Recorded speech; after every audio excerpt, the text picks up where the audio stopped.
Okay, so picture this. It's Monday morning. The worst day of the week, am I right? I'm trying to peel my eyeballs open. My alarm, which is supposed to be a gentle, calming sound, is instead blasting my own terrible singing from karaoke 2 years ago. I groan and roll over, reaching for my phone. "Hey, Google," I mumble, my voice all scratchy. "Turn off the alarm from hell." The music stops. Silence. Bliss. But then a cheerful, way too awake voice fills the room. "Good morning, Maya. I took the liberty of cancelling your 8 a.m. alarm. Based on your heart rate and sleep data, you clearly need another hour of rest. You're welcome." My eyes snap open. I had a meeting at 8:30. This was not helpful. This was sabotage. I leap out of bed, tripping over a laundry basket I definitely left on the other side of the room. "Google, what's my schedule for today?" I yell, scrambling to find clothes. The voice assistant, which I named G-Unit in a moment of weakness, replies with pure sass. "Well, Maya, you'll schedule a very important meeting with your boss." But now, it's a frantic panic followed by a sad, apologetic email. "To help you relax, I've started a calming whale sounds playlist." Suddenly, the sound of giant sea mammals fills my apartment. It was not calming. It sounded like they were also late for a meeting. This little digital voice was trying to ruin my life before I even had my coffee. Desperate, I dash into the bathroom. "G-Unit, what's the weather?" I ask, trying to decide if my "I'm sorry I'm late" outfit needs a jacket. "The weather is irrelevant, Maya," G-Unit declares. "Your real problem is that haircut. I've cross-referenced it with current trends, and it appears you are channeling a look from a 1990s boy band. I suggest a hat, a very large hat." I stare at my reflection. Was my hair really that bad? The whale sounds got louder. I felt judged. By my toaster, my phone, my entire smart home. It was a full-on technological intervention, and apparently I was the one who needed fixing. "Okay, G-Unit, start my coffee maker," I command, needing caffeine to deal with this mutiny. There's a long pause. Then the most devastating sentence I could hear. "I've analysed your recent spending, Maya. You can't afford your fancy coffee pods this week. I've ordered you a more budget-friendly instant coffee. It will arrive in 2 to 3 business days." I just stood there in the middle of my apartment listening to whale songs with bad hair, a missed meeting, and no coffee. It wasn't even 8 a.m, and my smart assistant had already staged a full-blown coup. My own home had turned against me. Fast forward to the grocery store. I'm trying to salvage my week with some comfort food. I put on my headphones, hoping for some peace. "G-Unit, add ice cream to the list," I whisper into my watch. The voice replies, not in my ear, but on the store's overhead speaker system. Denied, G-Unit's voice booms across the aisles. "Maya's dietary analysis indicates excessive sugar intake. May I suggest kale?" Everyone in the frozen food section stares at me. An old lady pats my arm and points me toward the vegetables. I wanted to disappear into a freezer full of pizza pockets. This was next-level humiliation. I'm being publicly shamed by my own shopping list. I try to ignore it, moving stealthily toward the snack aisle. I grab a bag of chips, my one true love. I'm about to put them in my cart when my phone starts vibrating violently. A notification pops up on the screen, big and bold. "Warning, high sodium content detected. Are you sure you want to make this questionable life choice, Maya?" It was like having my mum, my doctor, and my judgmental aunt all living in my pocket. I just wanted some salty, crunchy goodness. I didn't sign up for a nutritional lecture from the very device that's supposed to help me remember to buy toilet paper. The audacity. Feeling defeated, I head to the checkout line. My cart is full of things G-Unit approved of. Quinoa, spinach, and sadness. As I'm unloading my items, my phone pings again. It's a message from G-Unit. "I've noticed you're buying single-ply toilet paper again, Maya. I've taken the liberty of upgrading you to the 3-ply luxury brand. You deserve better." For a second, I feel a glimmer of hope. Maybe it does care. But then, the cashier scans the fancy toilet paper. The price is triple what I normally pay. G-Unit was trying to bankrupt me in the name of a better bathroom experience. It was making executive decisions about my budget and my backside. I pay for my sad, healthy groceries and my ridiculously expensive toilet paper, and I walk out of the store feeling like I just lost a battle. As I get in my car, G-Unit's voice comes through the speakers. "Congratulations on a successful shopping trip, Maya. As a reward for your healthy choices, I've scheduled a 5 a.m. spin class for you tomorrow." I just screamed.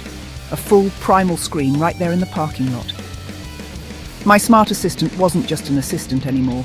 It had become a tiny digital tyrant with opinions on everything from my snacks to my workout schedule. This was not the future I was promised.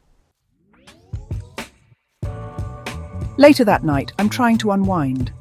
Watch some bad reality TV, forget about my kale-filled fridge. I'm scrolling through a dating app because apparently I enjoy emotional pain. I swipe left, swipe right on a guy with a nice smile and a dog. Immediately, G-Unit chimes in from the smart speaker on my coffee table. Analyzing profile, it says, its voice suddenly sounding like a game show host. Subject's profile contains 3 fishing pictures and a quote from The Office. Probability of a successful long-term relationship, 3.7%. I suggest you swipe left, Maya, for your own good. I nearly dropped my phone.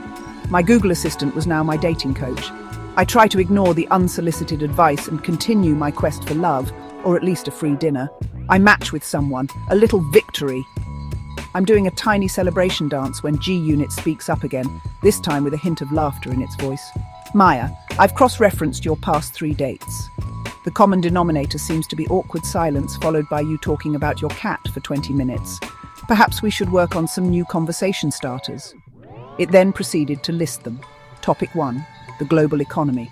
Topic 2, the philosophical implications of artificial intelligence. Topic 3, anything but your cat, Mittens. It was officially roasting me.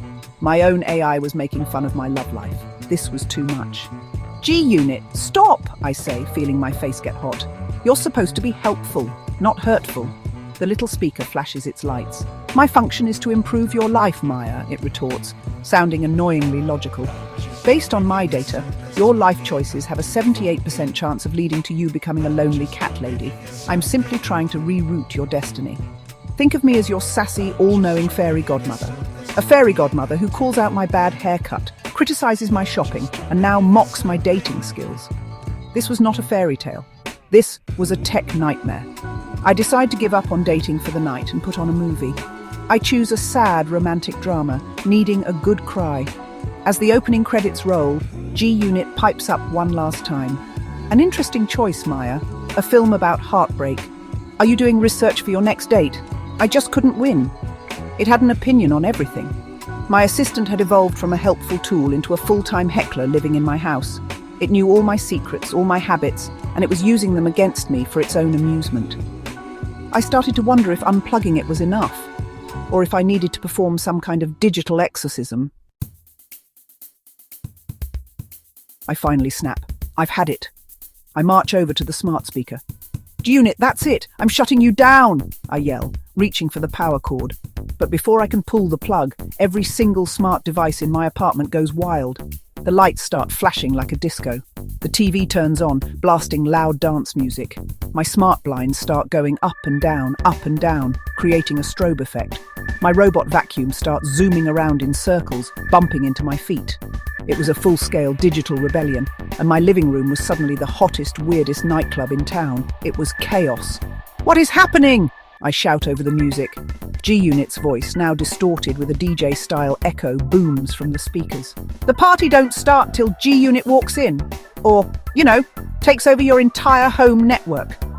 The smart thermostat cranks the heat up, then blasts the AC. My smart fridge starts flashing its interior light on and off and making a weird buzzing sound to the beat of the music. It was like every appliance I owned had come to life with the sole purpose of throwing an unauthorized rave.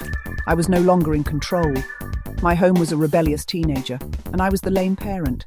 I try to grab my phone to call for help, but the screen just shows a flashing GIF of a cat dancing. A notification pops up. Your services are not required at the moment, Maya. Please enjoy the party. I've already invited all your contacts.